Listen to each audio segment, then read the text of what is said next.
गण गणपतये नमः। ओम नमः शिवाय। बोलो माँ गौरा पार्वती की जय हो। शिव शंकर भगवान की जय हो। प्रिय भक्तजनों, आप सभी को हरतालिका तीज की हार्दिक शुभकामनाएं।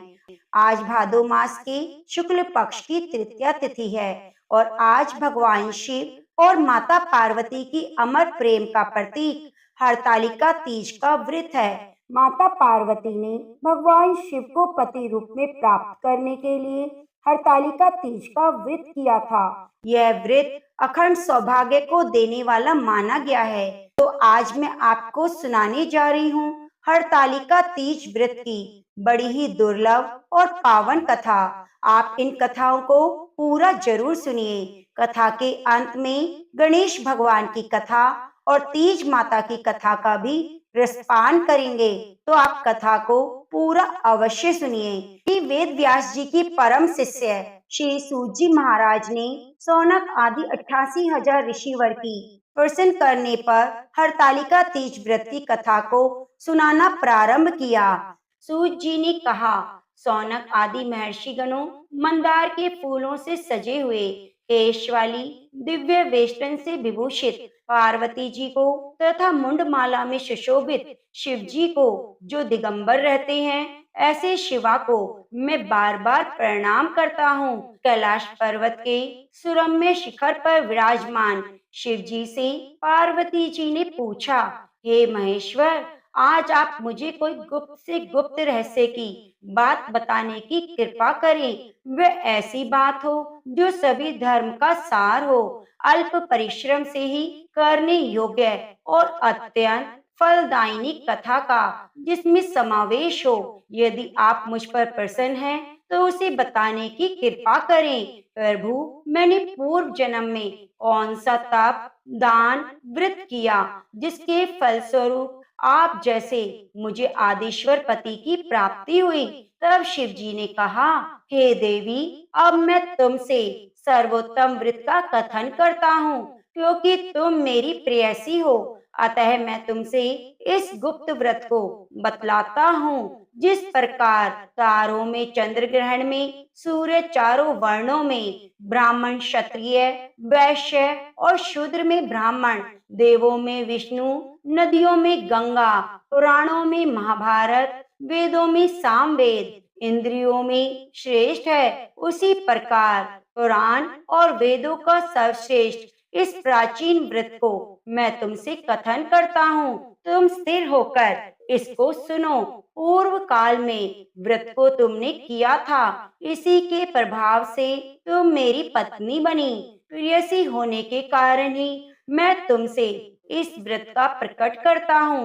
भादो मास के शुक्ल पक्ष हस्त नक्षत्र से युक्त तृतीया तिथि के दिन इस व्रत का अनुसरण करने से त्रिविध ताप, दैहिक ताप, दैविक, भौतिक और पापों से स्त्रियां मुक्त हो जाती हैं।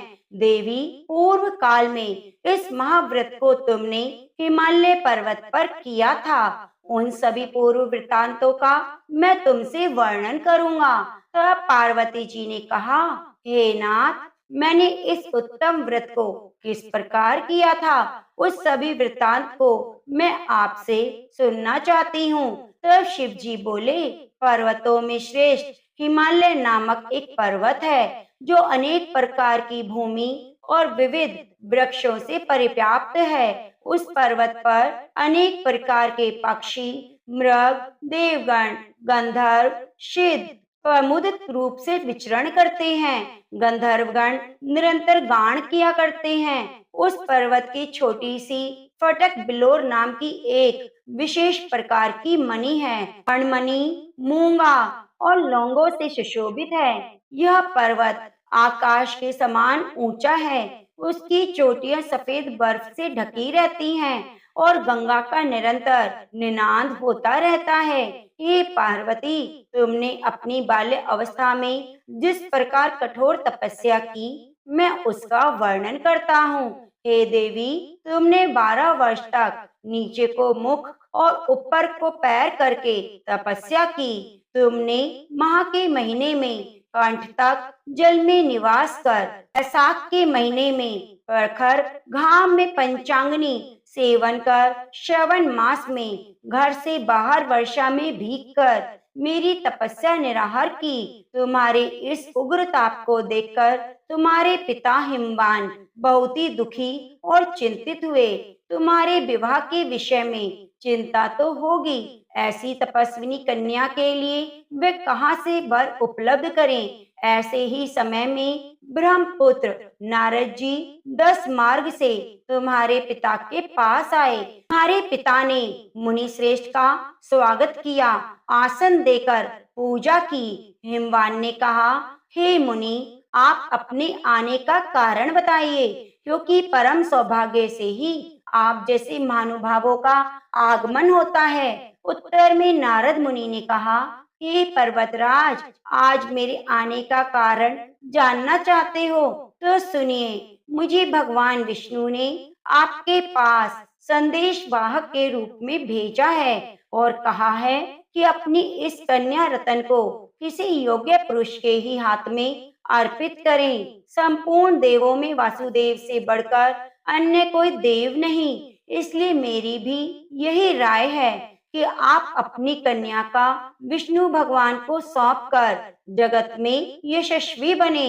नारद जी की बात सुनकर हिमालय ने कहा, यदि भगवान विष्णु ने इस कन्या को ग्रहण करने की स्वयं इच्छा की है तो मुझे कोई आपत्ति नहीं, क्योंकि आपकी समझ है। इसलिए अब आज से इस संबंध को निश्चित ही समझिए। हेमंत द्वारा इस प्रकार उत्तर देकर नारद जी वहां से अंतर ध्यान हो गए। शंख चक्र गदाधारी विष्णु जी के पास उपस्थित हुए। उन्होंने हाथ जोड़कर प्रणाम करते हुए भगवान विष्णु से कहा, हे देव, मैंने आपका विवाह संबंध पर्वतराज हिमवान की पुत्री से निश्चित कर दिया है। हिमवान ने प्रसन्न होकर कहा, तुमसे, हे पुत्री, मैंने तुम्हारा विवाह भगवान विष्णु के साथ पक्का कर दिया है। पिता द्वारा विपरीत अर्थ वाक्य सुनकर तुम अपनी सखी के साथ घर चली गई और वहीं भूमि पर लेटकर अत्यंत विलाप करने लगी। तुम्हें रुदन करता हुआ देखकर तुम्हारी सहेलियों ने तुमसे पूछा, हे देवी, तुम अपने दुख का कारण मुझे बताओ, हम सभी निसंदेह आपका कार्य पूरा करेंगे।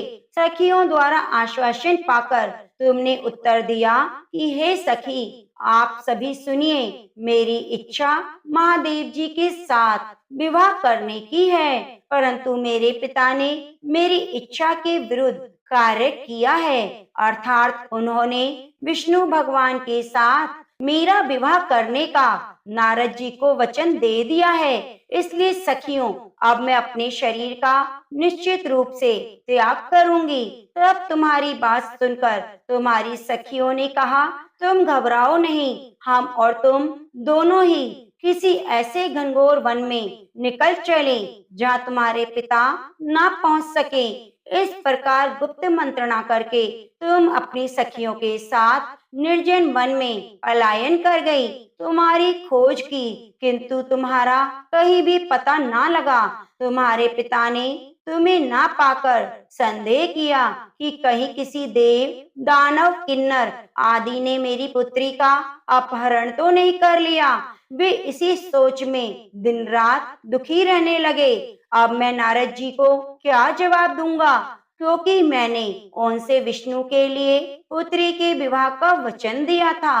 अब मैं उपहास का पात्र बनूंगा। ऐसा सोचते सोचते घबराकर मूर्छित हो गए। जब उनकी मूर्छा खुली तो उनके समीप एकत्रित होकर लोग उनसे पूछने लगे, हे पर्वतराज, आप अपनी मूर्छित अवस्था का कारण हमें बताइए। खुद स्वस्थ होने के बाद हिमालय ने उन लोगों से कहा कि मेरी कन्या का अपहरण किसी ने कर लिया है, अथवा हो सकता है किसी सर्प ने डस लिया हो या सिंह, व्याघ आदि ने, पशु ने अपना भक्षण कर लिया हो। यही मेरे दुख का कारण है। ना जाने मेरी पुत्री कहाँ चली गई। अब मैं क्या करूं? ऐसा कहते हुए हिमालय इस प्रकार कांपने लगा जैसे किसी प्रचंड आंधी में वृक्ष हिलने लगता है। तब तुम्हारे पिता तुम्हारी खोज में भयानक जंगल के भीतर अग्रसर हुए।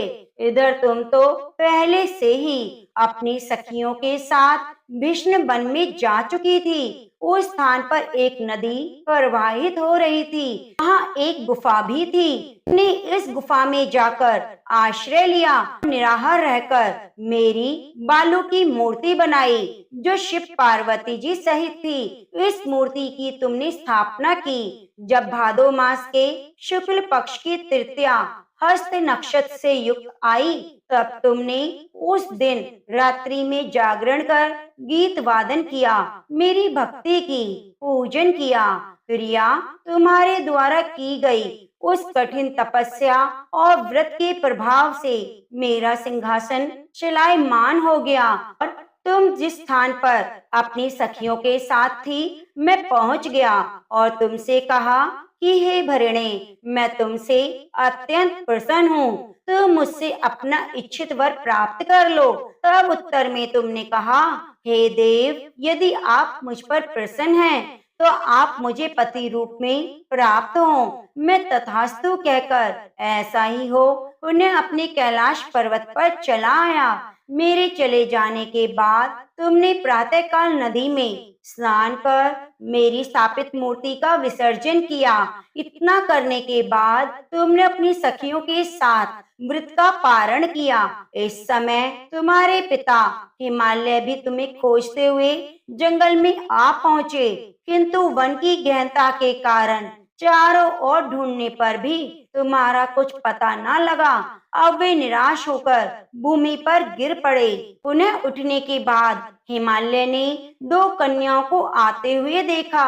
उन्होंने निकट आकर तुम्हें देखा और तुम्हें गोद में उठा लिया और रुदन करने लगे।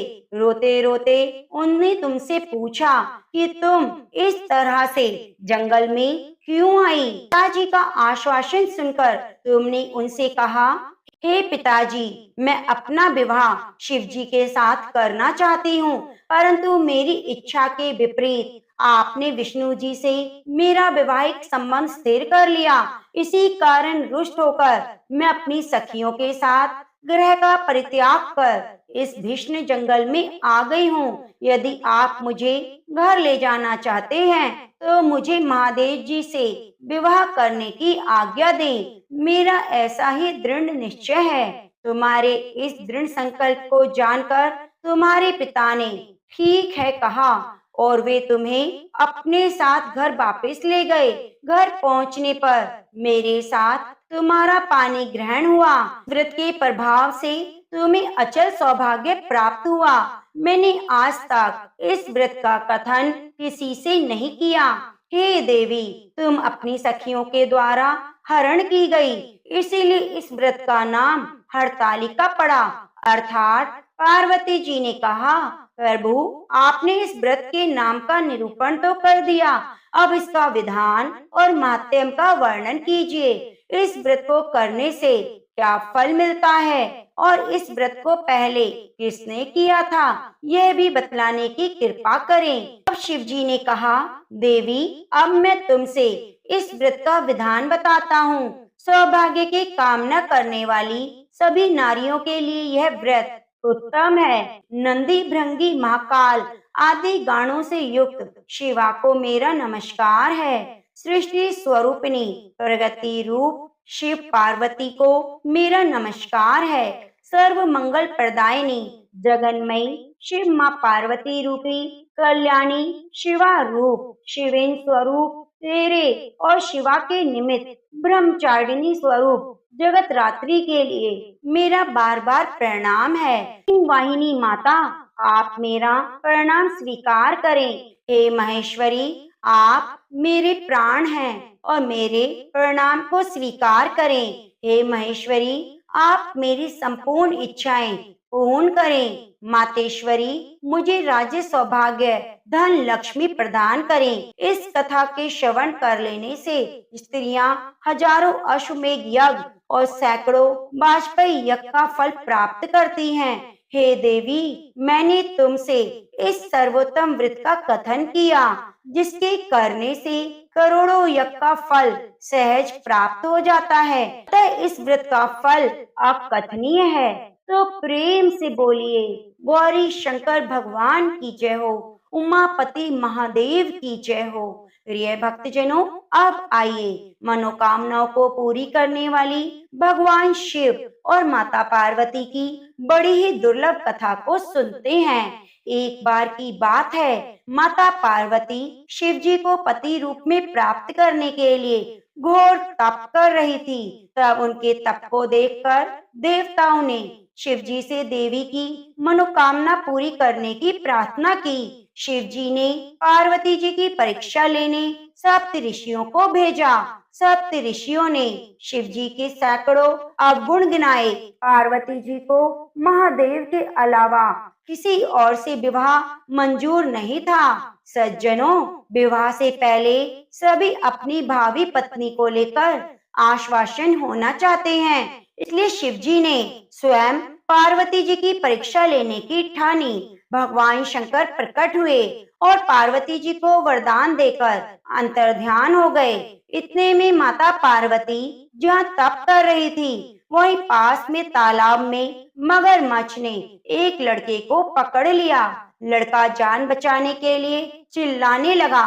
पार्वती जी ने उस बच्चे की चीख सुनी नहीं गई और द्रवित हृदय होकर वहां पर पहुंच गई।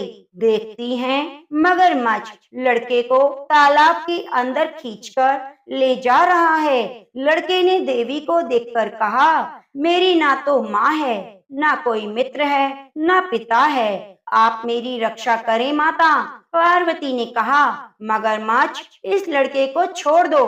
मगरमच्छ बोला, दिन के चौथे पहर में जो मुझे मिलता है उसे मैं अपना आहार समझकर स्वीकार करता हूँ। मेरा नियम है। ब्रह्मदेव ने दिन के चौथे पहर इस लड़के को भेजा है, मैं क्यों छोड़ूं? पार्वती जी ने विनती की, तुम इसे छोड़ दो, बदले में तुम्हें जो चाहिए वे मुझे कहो। मगर बोला, एक ही शर्त पर मैं इसे छोड़ूंगा, अपने तप का फल मुझे दे दो तो मैं इसे छोड़ दूंगा। पार्वती जी तुरंत तैयार हो गई। उन्होंने कहा, मैं अपने तप का फल तुम्हें देने को तैयार हूँ, लेकिन तुम इस बालक को छोड़ दो। मगर ने समझाया, सोच लो देवी, आवेश में आकर संकल्प मत करो। हजारों वर्षों का तप किया है, वैसा देवताओं के लिए भी संभव नहीं। उसका फल इस बालक के प्राणों के बदले चला जाएगा। पार्वती जी ने कहा, मेरा निश्चय पक्का है, मैं अपने तप का फल देती हूँ, तुम इसको जीवन दो। मगरमच्छ ने पार्वती जी से तप दान करने का संकल्प करवाया। तप का दान होते ही मगरमच्छ तेजी से चमकने लगा। मगर बोला, पार्वती जी देखो, तप के प्रभाव से मैं कितना सुंदर बन गया हूँ। तुम्हारे जीवन भर की पूंजी एक बच्चे के लिए तुमने व्यर्थ कर दी। अपनी भूल को सुधारने का मैं एक और मौका देता हूँ। पार्वती ने कहा, ग्रहा तब तो मैं पुनः कर सकती हूँ, किंतु यदि तुम इस लड़के को निगल जाते तो इसका जीवन वापस नहीं मिल सकता था। देखते ही देखते वह लड़का अदृश्य हो गया, मगर भी लुप्त हो गया। पार्वती ने विचार किया, मैंने तप का तो दान कर दिया, अब पुनः तप आरंभ करूंगी। पार्वती जी ने फिर से तप करने का संकल्प किया। भगवान सदाशिव फिर से प्रकट हुए। बोले, पार्वती भला आप क्यों तप कर रही हो? पार्वती ने कहा, प्रभु मैंने अपने तप का फल दान कर दिया है। आपको पति रूप में पाने के संकल्प के लिए मैं फिर से वैसा ही तप करूंगी जिससे आप प्रसन्न हो। महादेव बोले, मगरमच्छ और लड़का दोनों ही मैं था। तुम्हारा चित्त प्राणी मात्र में अपने सुख दुख का अनुभव करता है या नहीं, इसकी परीक्षा लेने मैंने यह लीला रची। अनेक रूप में दिखने वाला मैं एक ही हूँ। मेरे अनेकों शरीरों से शरीर अलग निर्विकार हूँ। तुमने अपना तप मुझे ही दिया, इसलिए अब और तप करने की जरूरत नहीं। देवी ने महादेव को प्रणाम कर प्रसन्न मन से विदा लिया तो प्रेम से बोले, शंकर पार्वती भगवान की जय हो। प्रिय भक्तजनों, नारद जी ने एक बार भोलेनाथ की स्तुति करते हुए पूछा, प्रभु, आपको प्रसन्न करने के लिए सबसे उत्तम और सुलभ साधन क्या है? त्रिलोकीनाथ, आप तो निर्विकार निष्काम है, आप सहज ही प्रसन्न हो जाते हैं। फिर भी मेरी जानने की इच्छा है कि आपको क्या प्रिय है। तब शिव जी बोले, नारद जी, वैसे तो मुझे भक्ति भाव से प्रिय है, फिर भी आपने पूछा है तो बताता हूँ। मुझे जल के साथ बेलपत्र बहुत प्रिय है। जो अखंडित बिल्व पत्र मुझे श्रद्धा से अर्पित करता है, मैं उन्हें अपने लोक में स्थान देता हूँ। नारद जी भगवान शंकर और माता पार्वती की वंदना कर अपने लोक चले गए।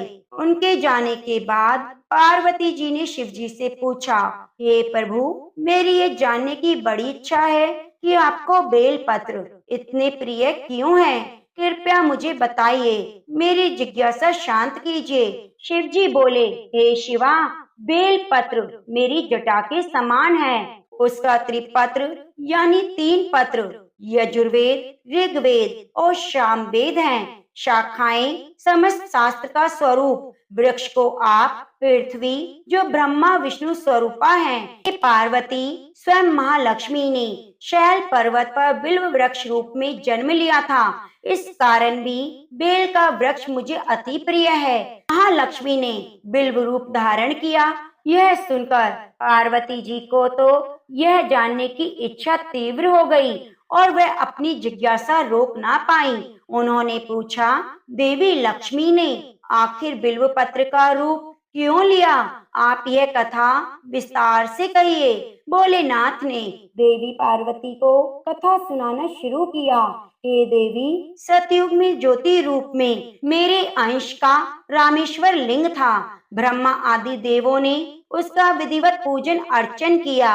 इसका परिणाम यह हुआ कि मेरे अनुग्रह से वाणी देवी सबकी प्रिय हो गई। वे भगवान विष्णु को अत्यंत प्रिय हो गई। मेरे प्रभाव से भगवान केशव के मन में बाघ देवी के लिए जितनी प्रीति हुई, वह देवी लक्ष्मी को श्री हरि के प्रति कुछ दुर्भाव पैदा कर गई।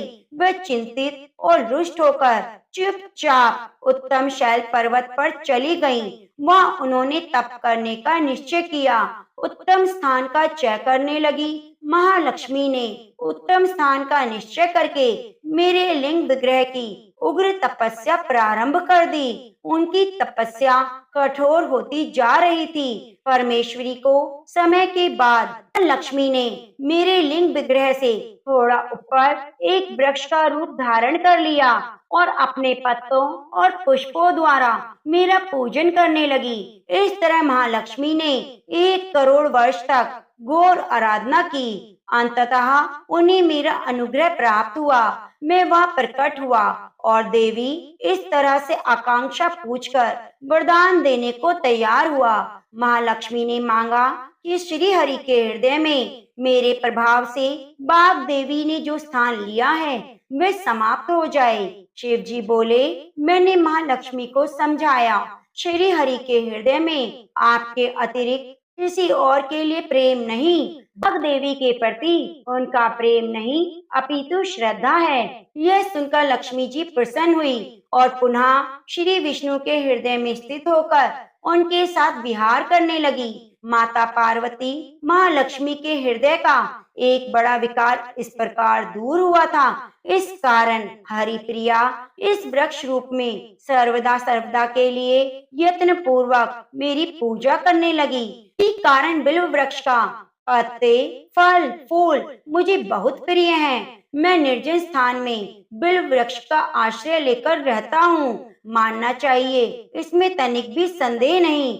वृक्ष अथवा बिल्व काष्ठ के चंदन से जो मेरा पूजन करता है वह भक्ति मेरा प्रिय है। बिल्व वृक्ष को शिवा के समान ही समझो।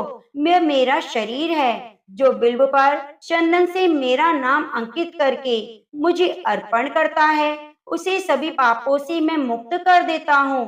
हे देवी, उस व्यक्ति पर लक्ष्मी जी भी कृपा बरसाती हैं। लक्ष्मी से मेरा पूजन करते हैं, जो बिल्व मूल में प्राण छोड़ते हैं, उनको रुद्र देह प्राप्त होती है और ऐसे मनुष्यों पर महालक्ष्मी की कृपा बनी रहती है और भगवान नारायण की कृपा प्राप्त होती है। हे भक्तों, आइए अब तीज माता की कथा का रसपान करते हैं। प्राचीन समय की बात है। एक गांव में एक नंद भाभी रहती थी। भाभी बहुत ही धार्मिक विचारों वाली थी। वह पूजा पाठ, धर्म कर्म के कामों को किया करती। उनकी नंद सीधी सादी थी। पूजा पाठ, धर्म कर्म में उनका मन नहीं लगता। ननंद की भी शादी हो गई। भाभी हर साल तीज का व्रत किया करती। तीज माता के नाम पर सुहाग की पिटारी दान किया करती। अब तीज का व्रत आया, तब भाभी ने अपनी ननंद को बुलाया। ननंद तो आ गई। वह भाभी के साथ ना तो व्रत करती और ना ही कथा सुनती। भाभी ने तीज का व्रत किया, तीज माता की कथा सुनी। तीज माता के नाम पर सुहाग की पिटारी सुहागिनों को दान दी। तीज व्रत समाप्त होने पर ननंद अपने ससुराल चली गई। प्रिय भक्तों, जैसे ही ननंद कांच की चूड़ियां पहनती तो टूट जाती, माथे की बिंदी गिर जाती, सिंदूर उड़ जाता, तो वह जो भी श्रृंगार करती वह अपने आप मिट जाता। ननंद इन सभी बातों से बड़ी चिंतित हुई। फिर उसने यह सारी बातें अपनी सास को बताई। सास भी सारी बातें सुनकर बहुत चिंतित हुई। वह अपने गुरु के पास गई और अपने गुरु को उसने सारी बातें बताई। गुरु बहुत ही पूछे हुए पुजारी थे। गुरुजी इन सब बातों को सुनकर जान गए। फिर गुरु ने कहा, आपकी बहू को विधवा होने का योग बन रहा है। इस कारण उसके श्रृंगार की सारी वस्तुएं टूटकर गिर रही हैं। सास ने हाथ जोड़कर इस विपत्ति से निकलने का उपाय पूछा। तब गुरुदेव ने बताया, अमर सुहाग का वरदान सिर्फ माता पार्वती ही देती हैं। अपनी बहू को कहो कि वह तीज माता का व्रत करे। माता पार्वती, भगवान शिव और गणेश जी का विधिवत पूजन करें, व्रत की कथाएं सुने। तीज माता के नाम पर सुहागिनों को सुहाग की पिटारी दान करें। इससे माता पार्वती प्रसन्न होंगी और अमर सुहाग होने का आशीर्वाद प्रदान करेंगी। सास गुरुदेव को प्रणाम कर और धन्यवाद करके घर वापस आ गई और बहू को सारी बातें बताई। बहुत सारी बातें सुनने के बाद पछताने लगी कि कैसे उसकी भाभी हर पूजा पाठ में उससे पूजा करने को कहती, पर वह थोड़ा आलस की वजह से मना कर देती। वे भगवान से, माता पार्वती से क्षमा मांगने लगी। तीज व्रत आने पर वे अपने मायके गई और भाभी के साथ तीज का व्रत किया।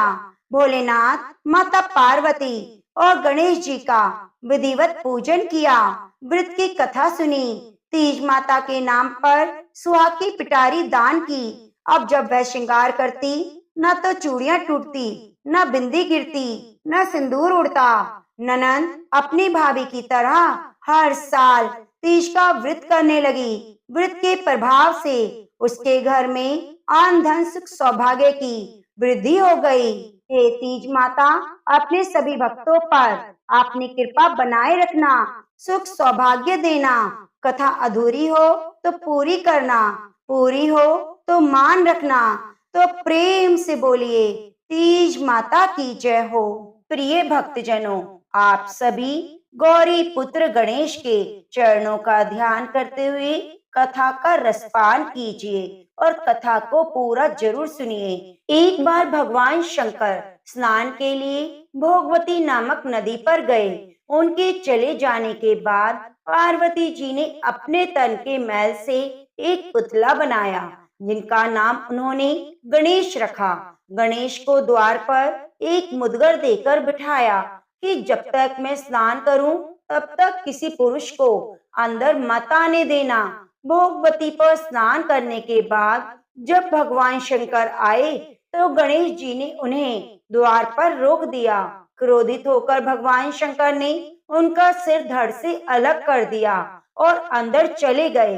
पार्वती जी ने समझा कि भोजन में देर हो जाने के कारण ही भगवान शंकर नाराज हैं। उन्होंने फौरन 2 थालियों में भोजन परोसकर शंकर जी को भोजन करने के लिए बुलाया।